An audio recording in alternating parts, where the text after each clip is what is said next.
Hello mga ka-good vibes, kumusta po kayo lahat? Nandito na naman po ako at bumabalik at magbabasa po sa mga zodiac sign ng Libra. So, ito po ay sa buwan ng April 2025. Sana po ang mga Libra ay nasa mabuting kalagayan, malusog na pangangatawan at maligayang pamumuhay. So, ito po ay ang birthstone ng mga Libra ay ang opal. Ang mga Libra. Yan po ang birthstone ng mga Libra ay ang opal. So, kuha po ako ngayon ng pitong baraha para sa mga Libra sa buwan ng April 2025. So, titignan po natin kung ano po ang mensahe para sa mga Libra. Galing po kay Universe, Angel Spirits, at sa Holy Spirit po para kay Libra. Holy Spirit, Angels, Guides, Universe, pitong cards po para kay Libra. Ano po ang mensahe niyo po sa buwan ng April 2025 para kay Libra?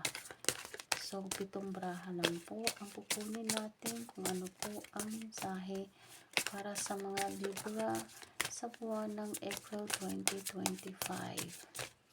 So, kukuha tayo ng pitong baraha. So, ito tayo sa una. Ito ay ang The Hierophant.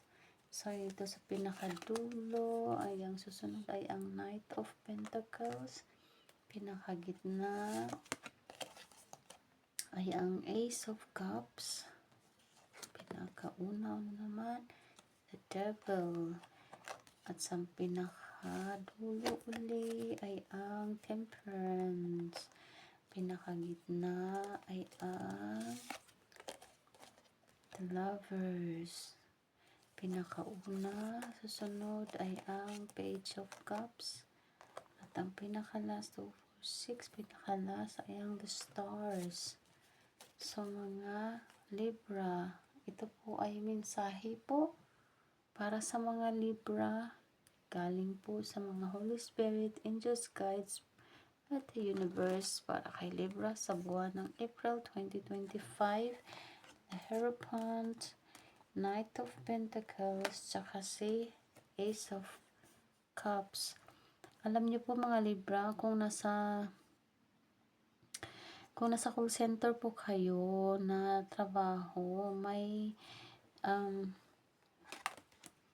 nakalitan po kayong ka-coworker nyo po. Hindi ko alam kung kailan to nangyari, pero may nakalitan po kayo ng katrabaho nyo. Sa mga may trabaho, kapitbahay, kapamilya, sakop ng pamilya, may nakaalitan, katampuhan, may nakikita ako ditong pag-aaway mga kalibra. So, ito po ay tampuhan. Kung pamilya man po ito, ay medyo misunderstanding sa pamilya. Kung sa katrabaho man po ay isang pagsiselos, kompetisyon. Kung sa negosyo po ay kompetisyon din. Kung sa trabaho po, ay normal na trabaho ay kompetisyon din. Ito po ay inggit dahil po sa inyong kabutihan na loob at saka sa focus nyo po sa trabaho. At ito po ay masusolusyonan sa pamamagitan po ng inyong matibay na kalooban at napakabuti po ng puso ng mga Libra. At saka alam nyo po mga Libra, sa mga nangyayari po sa inyo, may kung sino man po ang lumisan na sa mundo, ano po sa inyo, naka-guide po sa inyo. Nag-guide po ito. Hindi ko po alam kung sino po, pero ito po ay isang part po ng inyong pamilya.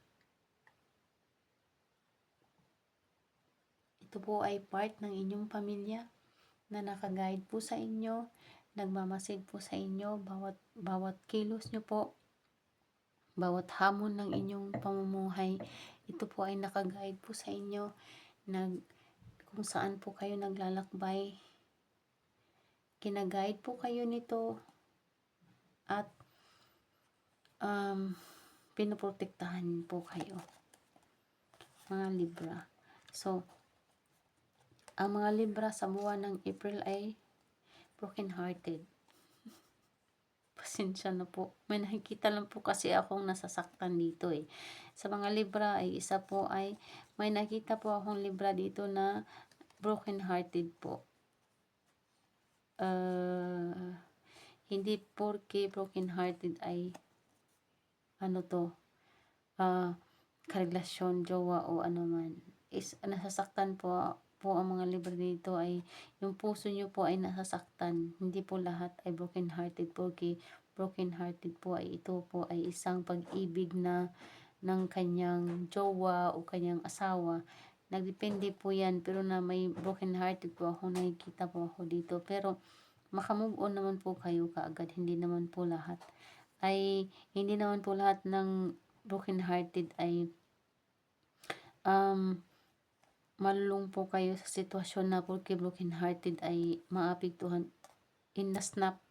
Mga 1 linggo lang, 2 linggo, move on na po kaagad kayo. Ganyan ang mga Libra. So, oo, iiyak, nasasaktan, pero 1 linggo, 2 linggo, okay na. Ganyan po ang mga Libra. So, yung mga Libra po ay may paparating po kayong pera, may nangungutang po sa inyo, hayaan nyo po. Itong nangungutang po sa inyo ay ibabalik po yung pera na yan, yung nangungutang po sa inyo. Yung nangungutang po sa inyo ay ibabalik po yan ng buong pera, may remittance pa, may ano pa, may ano ba yung klaseng remittance yung sinasabi ko. Kasi yung pangutang, hindi ko po kasi alam yung parang may porsyento, mga ganun. May porsyento na, halimbawa, may nangutang sa inyo na may nangutang ng 5,000 o 10,000. So, yung 5,000 maging 6,000. So, yung 10,000 maging mga 11,000, mga 11,000 na yan. Ano ba yung 11,000? 11,000. Ano ba yun?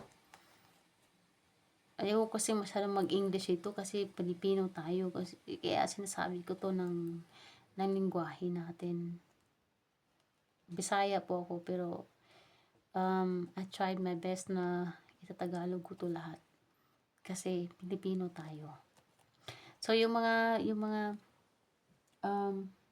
Libra, yung may nangungutang po sa inyo, wag po kayong mag-alala. Mababalik po yung pera na yan, yung nangungutang po sa inyo. Doble po ang matatanggap nyo. O di kaya, hindi po lang po sa nangungutang, may pera po kayong matatanggap. Ito po ay isang bonus, o di kaya inheritance, o di kaya mag-try po kayo magtaya ng numero na 5, 7, tsaka 2. May nakikita ako ditong 5, 7, tsaka 2. 8. 5, 7, 2, saka 8, saka 15, 16. Yan po nakikita kong numero dito. Itaya nyo po yan. Hindi ko sinasabi na i-carry nyo yan. Itatry nyo pong magtaya. May mapanalunan po kayo. Hindi ko po alam kung magkano, pero mananalo po kayo ng ganitong klaseng pera. Hindi ko po alam kung magkano, pero satisfaction po ang maramdaman nyo po nito ganitong klaseng pera. So, ito po ay nakita ko po, tsaka may nag-guide yung may mga anak po. Huwag nyo po silang hayaan na mapawisan yung likod nila. Yun, may nakita ko itong mga Libra, yung may mga anak. Huwag nyo po hayaan yung mga anak nyo po ay magpapawisan yung likod nila. Punasan nyo po ng bimpo. Lalagyan nyo po ng bimpo yung likod nila. Vitamina po sa mga anak nyo, yung may mga anak, vitamina po. Kahit sa iyo po, mag-take po kayo ng vitamina. May nakita din po ako dito ng paglalakbay ng mga Libra. paglalakbay ng mga Libra, may nakikita po din po ako dito. Sa buwan ng Abril, kung kayo po ay isang nurse, o di kaya po ay caregiver, doctor, kahit po anong posisyon nyo, kahit anong trabaho, may paglalakbay po kayong mangyayari. Itong paglalakbay po na ito ay masaya po. Ito po ay masaya at matagumpay. May nakikita po din po ako dito na itong paglalakbay na po ito ay may mamimit po kayong tao na itong tao na to ay hindi nyo po akalain na ito po ay magbabago ng may magbibigay ng bagong buhay po sa inyo. May nakikita din po ako dito na sa buwan ng April. Itong buwan na April na to ay may nakita po ako ng sa buwan ng Abril, pagsubok. Kung sino man po yung may mga karelasyon, tsaka yung may mga kapartner niya, jowa, ito po ay isang karanasan, ito po ay isang pagsubok. May nakikita po din po ako dito na isang tentasyon po na ito pong tentasyon na to ay ipagdasal nyo po. Kasi parang pasensya na po, hindi ko naman sinasabi na lahat ay makaranas nito. Sa makarelate lang po. May nakita po kasi din po ako dito na Libra na may isang tentasyon po na ipagdasal nyo po na hindi po ito mangyayari. Kasi pag once ma-tempted po kayo ay mawawasak din talaga yung pamumuhay nyo. Kung may mga asawa at saka partner po kayo, iwasan nyo po. Kasi maano kayo may mga Libra kasi, may nakikita ako dito, napakadikit nyo po sa isang tentasyon. Napakadikit nyo po ng isang tentasyon. Tentasyon po ang pinakadikit po sa inyo. Pera, tentasyon, sitwasyon na mga anak, huwag nyong hayaan yung mga anak nyo. Kasi sa init ng panahon ngayon sa Pilipinas, painumin nyo po sila ng tubig. Huwag nyo po hayaan yung mga anak nyo na napapawisan. May nakita din po ako dito na tagumpay. May isang paglalakbay ng isang Libra. Si Libra po ay may nakita po ako dito na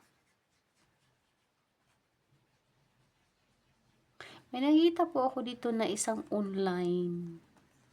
May nakita po ako dito na isang online na Libra na parang hindi ko alam kung ano tong klaseng online to. Pero itong online na to ay magdadala po sa kanya ng success. May nakita po din ako dito ng Libra na ikakasal sa taon na to.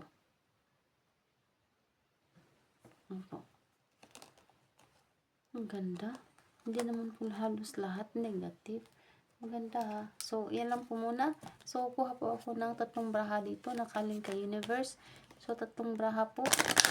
Bonus po ito ng braha na galing kay Universe. 3 cards lang po na hindi ko po alam kung anong mensahe po galing kay Universe. Sorry po, may tumalon. Babalik muna natin to. May 3 cards na mensahe para po kay Libra, galing kay Universe sa buwan ng April 2025.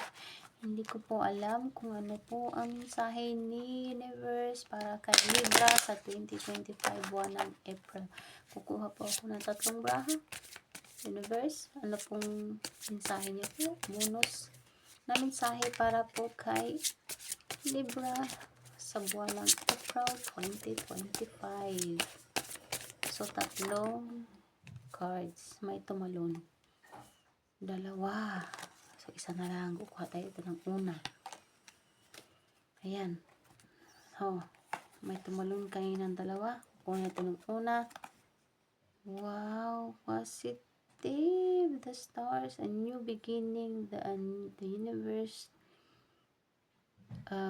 Blessing, purposefulness. Ang ganda, Libra. Ang ganda ng mensahe sa'yo ni Universe. Tingnan mo. Tingnan mo, ang ganda-ganda mo. Napakahusay ng buhay mo. At saka, start a new life. Ang ganda, Universe. Ang ganda ng mensahe ni Universe para sa'yo. Libra, tingnan mo. Success, positive. Yung pangalawang mensahe ni Universe para kay Libra sa buwan ng April, negative. The Seth, fear, insecurity, danger, experience. Yun nga sinasabi ko, Libra, wag masyado. May nainggit. Sa totoo lang.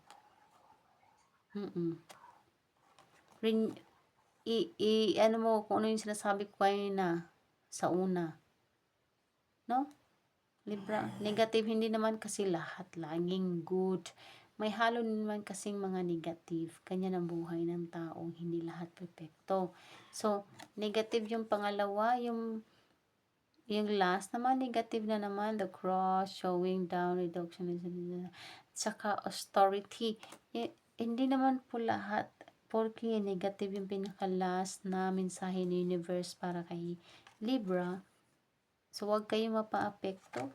Ito lang po ay isang guide. Ito lang po ay isang mensahe para kay Libra, galing po kay Universe. Na ibig pong sabihin nito ay huwag po kayo magpapa-apekto sa hamon ng buhay kasi hindi po lahat ay negative. May positive din sa buhay. So, start the decision what you want. Follow your instinct, mga Libra, kasi lahat po ay mapagdadaanan po natin yan. Kasi kung ano man po ang hamon ng buhay, basta ipagdasal po natin lahat at tiwala sa Panginoon, lahat po ay malagpasan po natin yan. So, think million times before you do it what you have. Kung ano man po ang karapat-dapat nyo pong idesisyon sa inyong pamumuhay, sa inyong sarili. Pag-ingatan po ang inyong pamilya, ang inyong kalusugan at ang inyong pangangatawan. So, mga Libra, maraming salamat po sa panonood. Hanggang dito lang po muna tayo. Paalam.